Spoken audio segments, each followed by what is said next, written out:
Oke, bismillahirrahmanirrahim. Assalamualaikum warahmatullahi wabarakatuh. Berjumpa kembali dalam perkuliahan biologi laut, di mana pada pertemuan kita kali ini kita akan membahas mengenai ekosistem lamun. Untuk ekosistem lamun mungkin belum banyak yang familiar atau mengetahui bentuk, kemudian biota, kemudian strukturnya seperti apa. Karena memang struktur lamun ini jarang untuk dibahas dan jarang ada kebijakan pemerintah yang membahas mengenai atau berpusat pada ekosistem lamun ini. Sementara ekosistem lamun sendiri dia merupakan salah satu di antara 3 ekosistem terbesar di daerah pesisir, terutama pada daerah laut beriklim tropis dan subtropis, yaitu dia berada di antara ekosistem mangrove yang sudah kita bahas kemarin dan juga ekosistem terumbu karang. Di lamun ini berada pada tengah-tengahnya. Untuk masyarakat pesisir sendiri mungkin masih banyak yang belum familiar dengan lamun itu sendiri, karena mereka mempunyai banyak sekali nama daerah atau nama istilah ya untuk si lamun ini sendiri, di mana mereka tidak menyebutnya sebagai lamun, tapi ada yang menyebutnya sebagai rumput pama, atau seperti di Kepulauan Seribu itu mereka menyebutnya sebagai samu-samu. Di Sulawesi mereka menyebutnya rumput anang, ada juga yang menyebutnya sebagai rumput lela di Buton, Sulawesi Tenggara. Ada juga di Kalimantan menyebutnya rumput anas dan beberapa daerah juga mempunyai sebutan yang lain. Jadi memang lamun ini masih belum banyak untuk dipahami secara luas begitu ya. Oke, untuk permulaan sendiri, mari kita membahas mengenai apa itu padang lamun. Jadi jika ingin teman-teman ini mempunyai gambaran seperti apa sih padang lamun di laut itu, gambarnya seperti padang rumput di daratan ya. Dia terhampar luas begitu ya, di mana komponen utamanya adalah tanaman tingkat tinggi atau angiospermi, di mana dia mempunyai rizom, daun, akar sejati, dia juga punya bunga, kemudian berpembuluh, dia berkembang biak juga nanti dengan biji dan tunas, sehingga dia tanaman tingkat tinggi layaknya tanaman pada daratan pada umumnya. Hanya saja karena dia berada di laut, berarti dia harus bisa beradaptasi dengan lingkungan laut, yaitu dengan kadar garam yang tinggi. Kemudian substratnya juga berbeda dengan substrat di daratan. Di laut itu substratnya lebih cenderung ke berlumpur, berpasir, begitu ya. Kemudian dia juga dapat ditemukannya pada daerah yang dangkal, kadang juga bisa ditemui terumbu karang. Untuk ketinggian rata-ratanya dia berada pada ketinggian 5 meter, ada juga yang ditemukan pada ketinggian 30 meter, atau paling ekstrim dia dapat ditemukan pada ketinggian 10 meter. Titik poinnya pada ekosistem lamun ini harus masih ditembus oleh cahaya matahari, karena dia merupakan produsen, dia tumbuhan yang berfotosintesis, makanya dia butuh matahari untuk cahaya matahari untuk melakukan fungsinya sebagai produsen. Untuk padang lamun sendiri dia merupakan daerah yang memiliki produktivitas yang tinggi, karena tadi dia merupakan tumbuhan sehingga dia bisa membuat makanan sendiri dengan cara fotosintesis. Makanya dia merupakan memiliki peran penting dalam dari makanan. Sekalipun si lamun ini sendiri jarang dimanfaatkan langsung oleh masyarakat atau manusia memanfaatkan lamunnya. Misalnya kemarin kita bahas mengenai mangrove gitu ya, bakau, kita bisa manfaatkan daunnya, kita bisa manfaatkan batangnya, bahkan akarnya, bisa kita manfaatkan secara langsung. Tapi untuk lamun ini jarang sekali atau tidak dapat dimanfaatkan secara luas begitu si spesiesnya secara langsung. Mungkin ada daerah yang menggunakan lamun ini sebagai makanan gitu ya, sayur, atau mereka menggunakan obat diare, tapi ini masih terbatas pada penggunaan dalam skala yang kecil, belum bisa digunakan sebagai skala industri ataupun perjualbelikan gitu ya. Karena pengolahannya mungkin juga yang masih belum familiar, sehingga pengolahan lamun ini di masyarakat masih belum dimanfaatkan dengan maksimal. Makanya seringkali masyarakat ini memanfaatkan hewan-hewannya yang ada di sana, ikan, kepiting, kemudian keong-keongan, tapi mereka justru merusak si ekosistem lamunnya. Karena mereka hanya berpikir bahwasanya yang bermanfaat adalah ikan-ikan dan satwa yang di sana tanpa berpikir memelihara ekosistem lamun itu sendiri. Nah, ini gambaran dari lamun atau kalau dalam bahasa Inggrisnya ini seagrass ya. Nah, ini seringkali membuat kita salah mengartikan dengan rumput laut karena lamun ini dalam bahasa Inggris seagrass. Kalau kita artikan per kata kan sea itu laut, grass itu rumput ya, jadi rumput laut. Padahal seagrass ini adalah lamun ya. Perlu teman-teman ingat bahwa seagrass ini adalah lamun, rumput laut itu yang seaweed itu ya. Dan seaweed atau rumput laut dan si grass lamun ini jelas punya perbedaan. Nanti kita akan bahas apa sih perbedaan dari lamun dan juga rumput laut. Untuk lamun sendiri dia jelas tumbuhan tingkat tinggi ya, rumput seperti ini. Dia punya daun, akar, batang. Nah, seperti ini. Dia seluruh tubuhnya itu berada di bawah permukaan air laut. Berbeda dengan kemarin kita bahas mangrove, kita bahas bakau, dia mungkin akarnya saja yang berada di permukaan laut, kemudian batang dan daunnya di atas permukaan laut. Tapi kalau lamun ini dia harus berada di bawah permukaan laut ya. Mungkin seringkali kita temukan ada bintik-bintik air di permukaan daunnya, karena itu cara tumbuhan lamun ini dia untuk mengeluarkan kelebihan kadar garamnya. Nah, ini pembentuk ekosistem lamun di mana di sana kita temukan ada banyak satwa juga, tidak hanya tanaman-tanaman rumput-rumput lamun seperti spesiesnya seperti Halophila, Thalassia, Enhalus, tapi juga kita bisa temukan satwa-satwanya seperti ikan. Kemudian ini kalau kita membahas kemarin di hamparan padang rumput di daratan ada sapi untuk memakan rumput. Di sini pun di lamun, di padang rumput di laut juga ada sapi laut yaitu dugong. Kita kan sering ya mendengar dugong, nah itu seperti ini. Kemudian juga ada ikan, kepiting, mungkin juga ada belut laut, kemudian cacing laut juga dapat ditemukan di ekosistem lamun. Ini ekosistem lamun atau seagrass itu berada di pertengahan antara ekosistem mangrove dan juga ekosistem terumbu karang.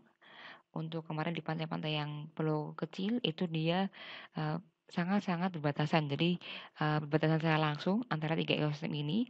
Mereka sangat tipis ekosistemnya, tidak tebalnya, tidak luas, tapi mereka langsung berbatasan satu sama lain. Jadi mangrove langsung seagrass, langsung coral reef. Nah, ini persebaran lamun Indonesia. Di seluruh Indonesia hampir di semua pulaunya kita dapat temui lamun ya, ini berwarna hijau. Ini diversitinya yang warna hijau tua ini lebih banyak ya, sehingga di Indonesia ini dijumpai banyak saya lamun. Di Jawa, Sumatera, Bali, NTT, Kalimantan, Sulawesi, Maluku, Papua terhampar semua, di mana paling banyak dapat ditemui di Papua, di Kalimantan gitu ya, karena mereka mungkin ekosistem lautnya lebih terjaga dan jarang ada kapal-kapal layar mungkin ya. Karena si lamun ini sangat-sangat rentan atau sensitif dengan aktivitas fisik di atasnya, baik aktivitas kapal, aktivitas manusia untuk menangkap ikan atau aktivitas yang lain, dia sangat rentan. Sehingga untuk pulau-pulau yang mungkin banyak ada pelabuhan, banyak ada aktivitas kapal di atasnya, lamun ini hanya dapat ditemui yang sangat sedikit. Nah, ini peran lamun diantaranya dia ada pada ujung jaring makanan karena dia produsen tadi. Dia bisa dimakan oleh hewan-hewan kecil, zooplankton, kemudian dia melanjutkan ke tingkat jaring makanan lebih tinggi, hingga nanti akhirnya dia bisa dimakan burung karnivora, predator invertebrata, ikan. Di mana ketika lamun ini tidak ada terganggu ekosistemnya, pasti juga akan mengganggu jaring-jaring makanan di atasnya. Kadang masyarakat umum tidak bisa memahami sampai sini ya. Mereka hanya membutuhkan ikan, membutuhkan kepiting, mereka membutuhkan hewan-hewan besar yang secara tidak langsung dia itu dipengaruhi oleh lamun karena jadi makanan kan saling terkait. Tapi mereka tidak berpikir sampai sana, mereka hanya mengambil ikannya, mengambil satwanya, dan ketika ekosistem lamun itu rusak, kemudian ikannya juga berkurang, nah mereka tidak berpikir ke bagaimana caranya untuk mempertahankan atau memperbaiki si ekosistem lamun itu sendiri. Struktur dan karakteristik lamun, tadi bahwa lamun ini merupakan tumbuhan tingkat tinggi, dia berkerabat dengan lili dan rimpang-rimpangan karena dia mempunyai rimpang, akar, batang, daun sejati sehingga dia bentuk tumbuhan yang dapat dibedakan struktur tubuhnya. Kemudian untuk penggolongan kategori spesies sendiri, lamun ini dapat digolongkan menjadi 3, yaitu spesies yang jenis kolonisasi, spesies yang tipe oportunistik, dan spesies yang tipe persisten. Kita akan lebih bahas membedakan antara spesies lamun yang termasuk dalam spesies kolonisasi dan juga spesies yang persisten. Untuk spesies yang kolonisasi, contoh spesiesnya adalah Halophila. Untuk yang persisten, contoh spesiesnya adalah Thalassiya dan juga Enhalus. Mungkin sebelumnya perlu diketahui bahwasanya di antara berbagai spesies yang ada di dunia, di Indonesia itu memiliki kurang lebih 12 jenis spesies lamun ya. Tapi persebarannya di antara satu ekosistem lamun dan juga ekosistem lamun yang lain di Indonesia mungkin tidak sama karena dipengaruhi oleh jenis spesies yang dapat tinggal pada suatu ekosistem laut itu sendiri. Untuk kategori spesies yang kolonisasi, ya ini tipe spesies yang pertumbuhannya cepat ya. Jadi dia tumbuhnya cepat, kemudian dia punya investasi reproduksi yang tinggi karena dia punya seed bank. Apa sih artinya seed bank ini? Seed bank ini artinya dia punya biji yang bersifat dormansi. Ya, dia bisa menunggu lingkungan ini kembali pulih, kembali sesuai dengan lingkungan yang optimal, kemudian dia bisa tumbuh lagi. Jadi seed bank ini seperti simpanan biji gitu ya. Ketika lingkungan ini tidak mendukung dia untuk tumbuh, dia bisa dormansi atau tidur. Kemudian dia tumbuh lagi ketika nanti dirasa lingkungan cukup aman. Inilah yang menjadi keunggulan dari spesies kolonisasi. Contohnya tadi spesies ini adalah si Halophila. Tapi dia punya kelemahan di mana dia rentan terhadap lingkungan. Jadi dia sangat riskan ya jika ada perubahan fisik di atasnya. Kemudian dia lebih aman ada pada tempat yang terlindung. Jadi untuk kawasan-kawasan yang mungkin digunakan untuk wisata, mungkin digunakan untuk tadi bersandar kapal itu tidak cocok untuk ditumbuhi Halophila ini. Kemudian untuk yang kategori spesies yang persisten, dia ini kemampuan menahan gangguan fisiknya tinggi, dia kuat ya. Tapi kekurangannya dia pertumbuhannya lambat dan tidak punya biji yang dorman. Jadi koloni yang spesies yang kolonisasi dan juga spesies yang persisten ini kebalikan. Untuk yang persisten ini kurang lebih di antara uh, per meter persegi itu mungkin hanya bisa menghasilkan 20 biji. Sangat berbeda dengan yang kolonisasi, dia bisa menghasilkan ratusan dan dia bisa dormansi ketika dia lingkungannya tidak mendukung. Kemudian dari penggolongan spesies ini dia bisa menghasilkan suatu kumpulan tanaman atau dia bisa menghasilkan suatu ekosistem yang tipe yang enduring atau tahan atau tipe yang transitory. Untuk tipe lamun yang enduring atau tipe yang tahan, tadi ya dia memiliki spesies persisten yang tinggi karena dia tahan terhadap gangguan-gangguan di atasnya. Tapi untuk ekosistem lamun yang transitory, dia ini tidak punya spesies yang persisten. Dia justru mempunyai banyak spesies yang kolonisasi. Jadi jika kita ingin melakukan penanaman gitu ya, kita harus tahu karakteristik perairan di sana seperti apa, kemudian dia tipe ekosistem lamun yang seperti apa. Apakah dia tipe ekosistem lamun yang enduring atau tahan, ataupun tipe ekosistem yang transitory. Kalaupun dia lingkungan yang cenderung tenang gitu ya, dia lebih cocok kita beri si spesies lamun yang tipe kolonisasi. Tapi untuk yang dia banyak aktivitas fisik di atasnya, lebih bagus untuk kita tanami si lamun yang tipe persisten begitu ya.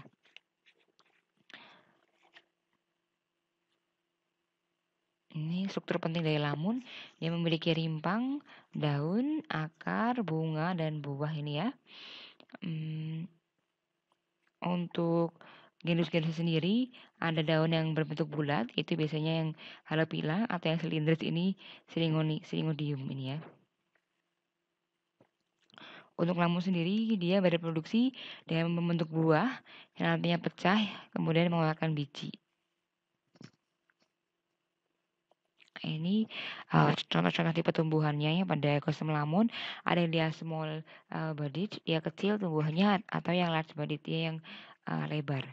Ada tipe peddle grass ini ya, Halopila ini, atau star grass, kemudian pigeon grass, shoal grass, minute grass, dan turtle grass. Dimana tadi si Salacia ini dia masuk ke dalam ekosistem yang persisten, dia kuat ya, dia punya akar yang panjang, kemudian daun yang panjang lebar juga panjang, jadi dia lebih kuat. Sementara yang Halopila ini dia masuk ke dalam tadi si kolonisasi spesies, di mana dia rentan atau tidak tahan dengan kondisi perubahan lingkungan yang signifikan, kemudian dia mempunyai seed bank atau dia mempunyai biji yang bisa dormansi. Berbagai tipe tumbuhannya yang bervariasi sekali pada ekosistem lamun. Nah ini, hal penting juga yang harus kita ketahui, kita harus membedakan antara rumput laut dan juga si seagrass atau lamun ini. Jika dilihat dalam gambar ini ya, untuk si seagrass atau lamun dia punya, bisa kita bedakan, oh ini daunnya, oh ini batangnya, oh ini rimbangnya, ini akarnya. Tapi kalau si seaweed atau rumput laut, ini hanya berbentuk seperti lembaran karena si seaweed ini dia masuk dalam golongan tumbuhan yang talopita. Dia hanya berbentuk talus begitu ya. Si rumput laut dia ini merupakan makroalga yang bentik melekat pada dasar perairan. Jadi dia bukan tumbuhan tingkat tinggi, melainkan dia makroalga. Kenapa dia disebut tumbuhan? Karena dia fotosintesis ya. Jadi dia seringkali disebut sebagai tumbuhan, tapi sebenarnya dia merupakan alga, yaitu makroalga, di mana gagang laut ini memiliki berbagai divisi atau memiliki berbagai golongan yang dibedakan dari pigmennya. Ada green alga, chlorophyta, red alga, rhodophyta, brown alga, phaeophyta atau golden alga, chrysophyta gitu ya. Untuk seaweed itu merupakan golongan tumbuhan tingkat rendah karena dia belum bisa dibedakan ya antara akar, batang, daun, dan dia hanya lembaran disebut talus. Ya, jadi kita harus membedakan antara rumput laut dan juga seagrass atau lamun, dia berbeda ya.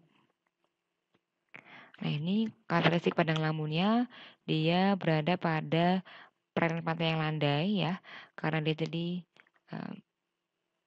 harus mendapat cahaya matahari sehingga dia tidak ditemukan pada kedalaman yang sangat dalam ya. Dia dapat ditemukan hingga kedalaman 30 atau paling ekstrim itu 90 ya. Dari penelitian itu sementara ini paling ekstrim baru di ketinggian 90 meter. Kemudian dia cenderung ke perairan tenang terlindung. Tadi kaitannya sama dia sangat rentan ya. Tidak semua spesies ini dapat bertahan pada kondisi gelombang arus yang tinggi, kemudian aktivitas di atasnya yang banyak sehingga dia cenderung pada perairan yang tenang. Kemudian batasnya itu ada pada daerah pasang surut dan bakau, atau kalau di batas yang dalam lautnya yaitu pada batas terumbu karang. Kemudian tergantung pada cahaya matahari karena dia merupakan produsen, kemudian dia mampu melakukan produktivitas secara metabolisme secara optimal ya. Jadi dia itu merupakan daerah dengan produktivitas yang tinggi. Dia mampu hidup di air asin, jelas karena dia di laut, kemudian mempunyai sistem perakaran yang baik. Spesies lamun yang ada di Indonesia itu kurang lebih ada 12 genus tadi.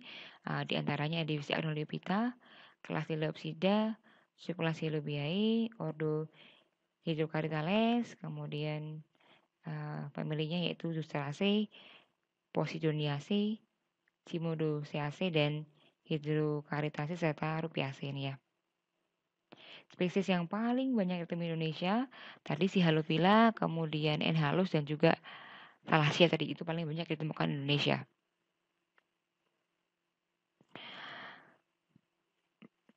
Kemudian untuk tadi jenis-jenis lamun yang tersebar di beberapa perairan Indonesia, tidak semua perairan ini mempunyai semua spesies ya karena tergantung dari daerahnya. Tadi dia merupakan daerah yang tenang atau banyak gelombang arusnya, karena itu berpengaruh pada spesies yang di dalamnya. Apakah dia lebih dominan kolonisasi spesies atau lebih dominan persisten yang spesies itu mempengaruhi bentuk spesies yang dapat ditemukan di sana. Lamun memiliki kemampuan filtrasi yang bagus dan secara efisien dapat menjaga ekosistem terumbu karang dari masuknya sedimen ke arah laut. Jadi lamun ini lebih banyak dimanfaatkan dalam bentuk manfaat ekosistem, ya, bukan tumbuhan itu sendiri, tapi bentuk ekosistemnya, begitu. Ini jenis-jenis lamun tadi ada N. halus, ini N. halophila, kemudian ini Syngonium, halophila. Bentuknya seperti rumput ya, tapi dia ada di dalam laut. Kemudian fauna-fauna yang ditemukan di lamun ada infauna spesies, yaitu dia fauna yang hidup di dalam substrat seperti nematoda dan sebagian moluska. Ada juga epifauna spesies di permukaan sedimennya, yaitu bisa hidup di batang maupun daun, baik yang hidup sesil atau yang motil bergerak. Ada juga yang hidup di atas substrat seperti Echinodermata dan sebagian besar moluska. Kemudian ada epibentik spesies, fauna yang lebih besar, hidupnya bebas di padang lamun, baik di atas kanopi maupun di bawah kanopi, seperti ikan, dugong, penyu gitu ya. Ini beberapa fauna yang bisa kita temukan. Dugong itu paling sering diidentikan ya dengan padang lamun karena dia disebut sebagai sapi laut ya. Kemudian ada cacing, ada kuda laut, ada ikan, ada teripang ya, ada udang, ada banyak sekali fauna yang bisa kita temukan di sana. Ini ekosistem di padang lamun ya. Bulu babi, kura-kura, ini ya. Dugong itu kan makan lamun secara langsung, tapi si lamun sendiri belum banyak dimanfaatkan manusianya. Jadi dia bermanfaat sebagai makanan di lingkungan, sebagai jaring-jaring makanan tadi, sehingga dia pasti akan berpengaruh pada ekosistem di atasnya atau spesies-spesies di atasnya.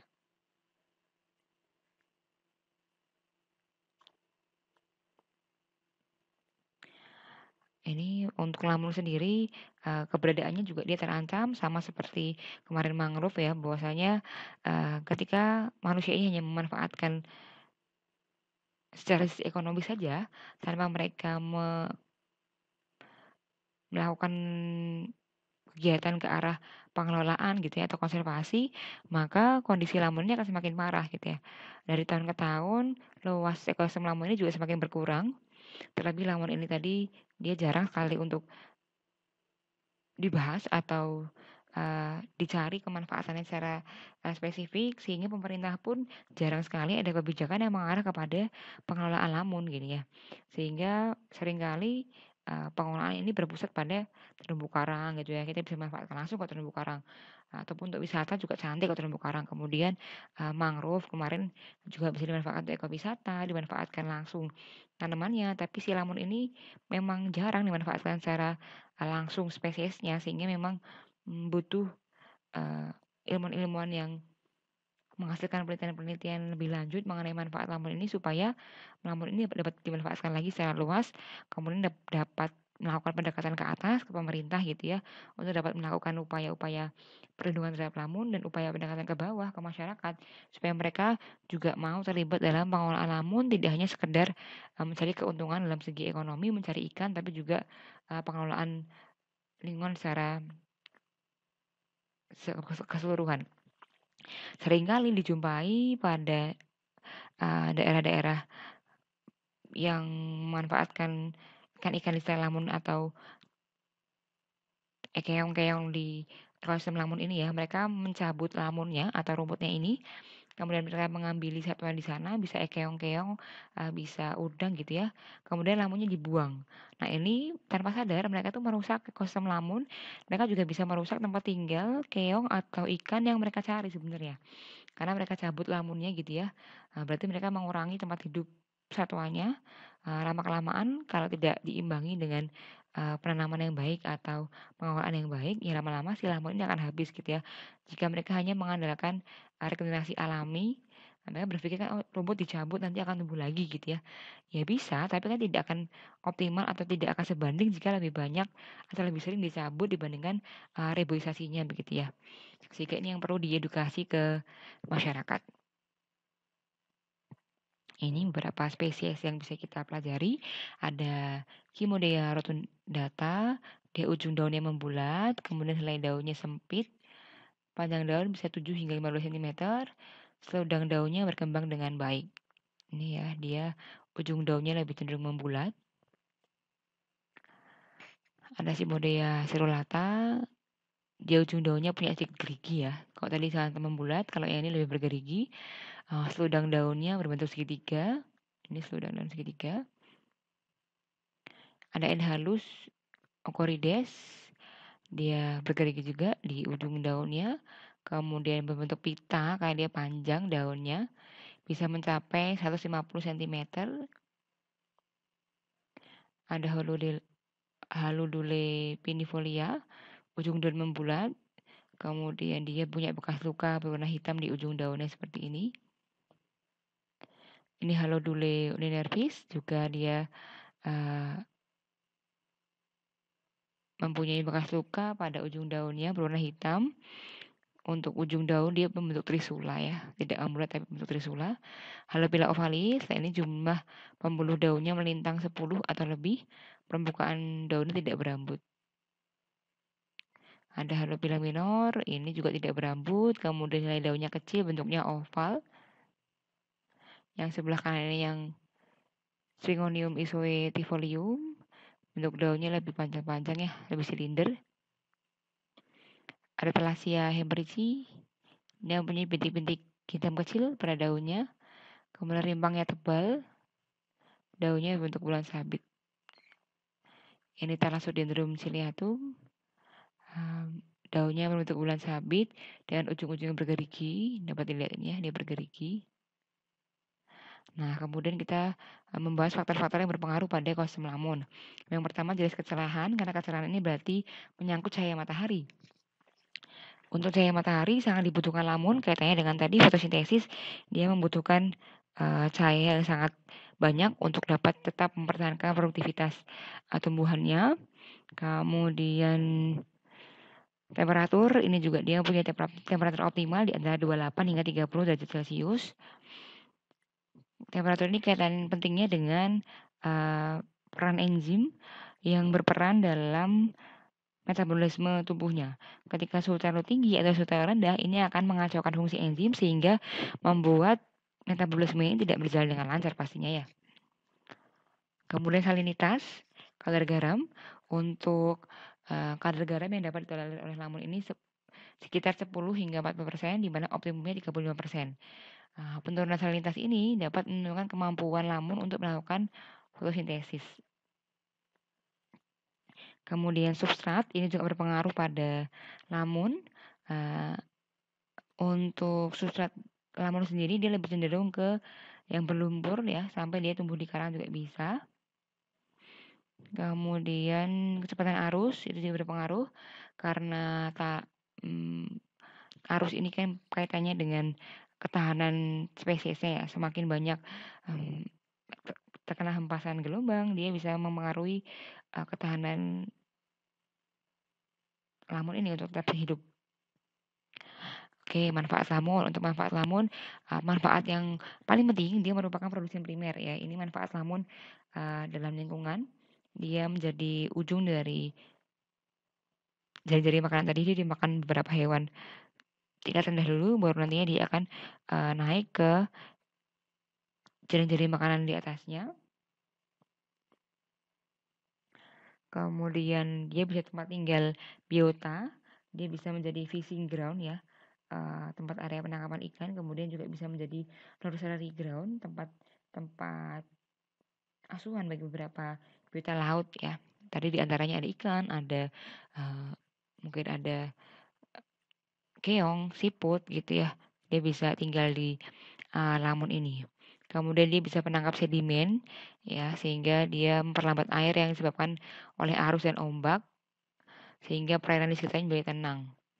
Rimpang atau akar lamun juga bisa menahan dan mengikat sedimen sehingga dapat menguatkan atau menstabilkan dasar permukaan. Kemudian dia bisa mendaur zat hara.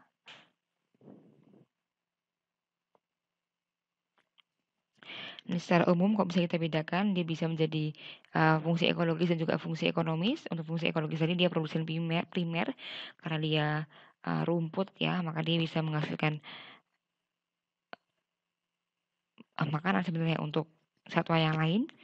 Kemudian dia bisa tempat tinggal biota laut, penangkap sedimen, pendaur zat hara.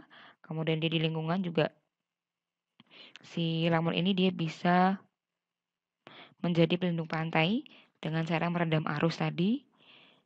Kemudian lamun ini juga bisa menangkap atau menyerap karbon dioksida. Jadi tidak hanya mangrove kemarin yang bisa menangkap karbon dioksida dengan sangat banyak dan merombaknya gitu ya. Si lamun ini juga bisa. Jadi dia fungsi ekosistemnya sebenarnya sangat banyak ya. Kemudian seresah lamun ini juga bisa dimanfaatkan menjadi pupuk organik cair yang ramah lingkungan pastinya ya. Kemudian bahan ekonomisnya ya dia bisa dimanfaatkan sebagai bahan pangan sebenarnya, tapi pemanfaatannya saja yang belum begitu luas. Kemudian pakan ternak, bahan baku kertas, bahan baku kerajinan, bahan pupuk dan bahan obat-obatan. Cuman cara pengolahannya itu masih belum banyak diungkap atau belum banyak diketahui oleh masyarakat, sehingga tidak semua masyarakat ini bisa memanfaatkan lamun ini secara langsung ya, hanya beberapa masyarakat saja yang tertarik atau mau untuk memanfaatkan lamun ini. Kemudian untuk keberadaan lamur sendiri di lingkungan, dia ini hanya sekitar 42% ya statusnya atau ekosistemnya. Sementara ekosistem yang dikatakan stabil itu ekosistem yang berada pada tingkat di atas 60%. Untuk ekosistem lamur di Indonesia ini kebanyakan itu hanya 42%, hanya sedikit sekali, mungkin hanya sekitar 2 tempat saja yang bisa mencapai di atas 60%, sehingga lamur ini sangat butuh untuk dikonservasi atau dipelihara dengan lebih baik ya. Ini ancaman yang ada pada padang lamun, yaitu reklamasi pantai. Ya, banyak sekali pantai-pantai yang ditimbun untuk dijadikan atau dimanfaatkan sebagai lahan ya oleh manusia. Ini mengancam lamun ya. Kemudian pencemaran laut, kemudian pengembangan ikan. Mereka mencari ikan dengan cara dibom, mereka dapat ikannya, mereka pikir itu menguntungkan, tapi mereka justru merusak ekosistem di sekitarnya. Tidak hanya lamun, dengan pengeboman ini juga bisa merusak ekosistem yang lain, terumbu karang juga bisa terkena ya. Overfishing, penangkapan ikan ya, atau satwa yang lain, mereka menangkap dengan banyak, merusak si ekosistem lamunnya. Mereka pikir secara alami lingkungan ini akan pulih dengan sendirinya dengan cepat ya, padahal pemulihannya butuh waktu yang lama juga ketika ekosistemnya rusak. Kemudian permasalahan pengelolaannya, kurangnya pemahaman masyarakat ya mengenai manfaat lamun itu sendiri, sehingga mereka tidak banyak tertarik untuk memanfaatkan lamun dan akhirnya mengkonservasi lamun karena mereka hanya selalu berpikir pada sisi ekonomi saja.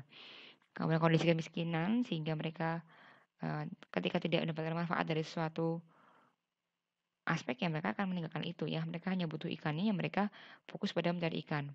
Kemudian terbatasnya alternatif penghasilan, pengelolaan lamun yang belum terintegrasi ya. Pemerintah juga belum banyak mengetahui manfaat lamun, sehingga mereka juga belum banyak melakukan kegiatan untuk konservasi lamun.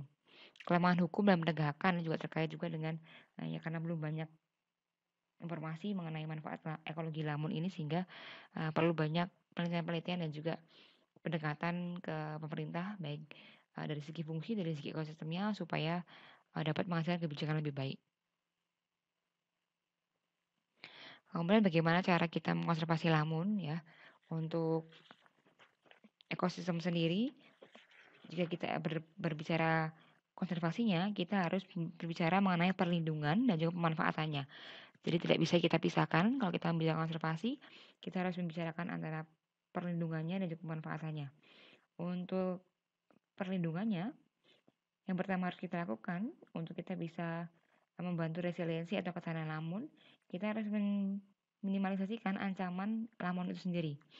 Misalnya kawasan-kawasan yang dia itu banyak digunakan untuk lintas perahu, ya kita harus membuat zonasi. Ada zona yang memang dia boleh untuk dilintasi perahu, mungkin ada zona-zona yang memang dia bersih dari lintas perahu supaya harusnya lebih dapat dikontrol begitu ya. Kemudian setelah kita bisa meminimalkan ancaman, kita harus bisa memperbaiki lingkungan. Jadi pencemaran laut, kemudian berbagai jenis hambatan yang bisa mempengaruhi kehidupan lamun ini dapat kita kurangi sehingga lingkungan sekitar lamun ini bisa lebih baik, kita lebih optimal untuk pertumbuhan lamun. Ketika kita sudah bisa melakukan dua ini, meminimalkan ancaman dan memperbaiki lingkungan, ketika kita ingin memperbaiki lamun, kita harus tahu ilmunya, yaitu kita harus tahu spesies mana yang akan dikembangkan. Tadi ya, tergantung apakah dia termasuk spesies yang kolonisasi atau persisten, karena berpengaruh juga dengan lingkungannya. Pemilihan lokasi yang tepat itu juga mempengaruhi pemilihan spesiesnya. Lokasi yang dia cenderung tenang gitu ya, dia cocok untuk ditanami yang spesies kolonisasi. Tapi untuk yang daerah-daerah yang mungkin lebih banyak aktivitas nelayannya, banyak aktivitas kapalnya, mungkin jadi lebih cocok untuk yang ditanami yang persisten tadi. Sehingga tidak asal untuk menanam, tidak asal untuk memberikan ini ya, oh pokoknya yang penting hijau, tapi itu nanti keberlanjutannya akan kurang baik gitu karena kalau kita menanam spesies yang kolonisasi tadi di daerah yang banyak aktivitas nelayannya, banyak aktivitas kapal lautnya, ya dia akan cepat mati gitu ya. Kemudian ketika sudah kita tahu spesies apa yang kita kembangkan, lokasi yang tepat juga berpengaruh. Jadi kalau memang daerah itu daerah-daerah yang memang tidak bisa kita sterilkan dari kegiatan manusia gitu ya, ya it's okay, tidak masalah, mungkin itu memang menjadi zonasi untuk kegiatan ekonomi. Tapi juga kita harus memastikan ada zonasi yang khusus untuk konservasi atau perawatan lamun ini sendiri supaya dia terbebas dari segala jenis gangguan hambatan dan dia bisa tumbuh dengan optimal begitu ya.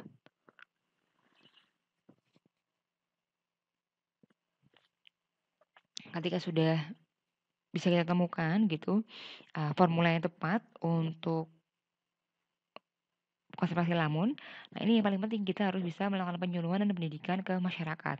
Begitupun juga pendekatan ke pemerintah supaya dapat didukung dengan optimal ya. Karena kalau kita hanya ke masyarakatnya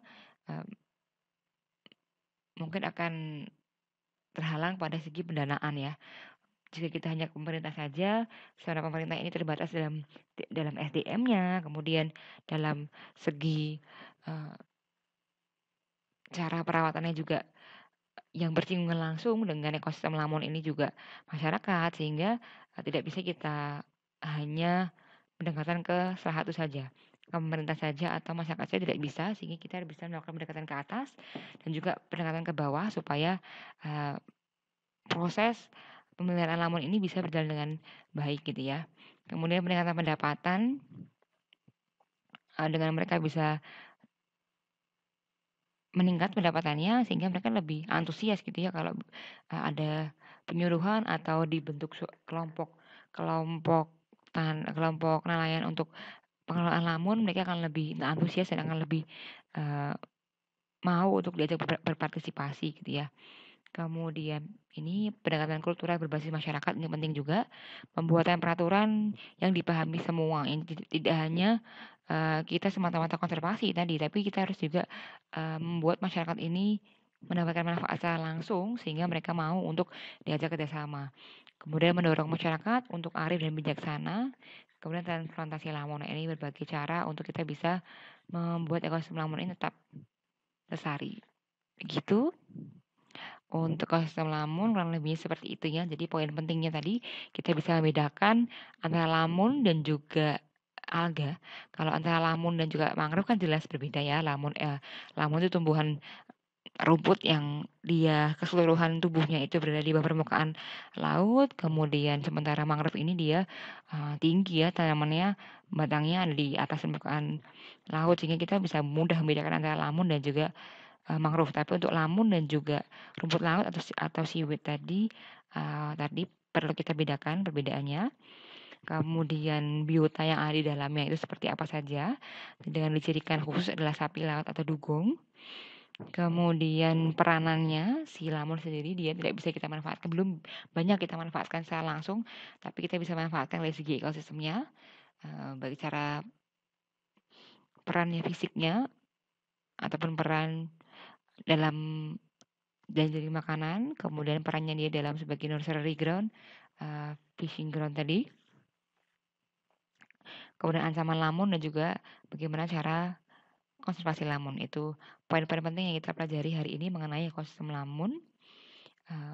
Jika ada hal-hal yang masih ingin diskusikan, nanti kita bisa diskusikan lebih lanjut. Untuk materinya mungkin saya cukupkan terlebih dahulu. Sekian dari saya. Semoga sedikit pengantar mengenai lamun ini bisa membuat kita mendapatkan gambaran mengenai ekosistem lamun. Terima kasih atas perhatiannya. Kalau lebihnya mohon maaf. Wassalamualaikum warahmatullahi wabarakatuh.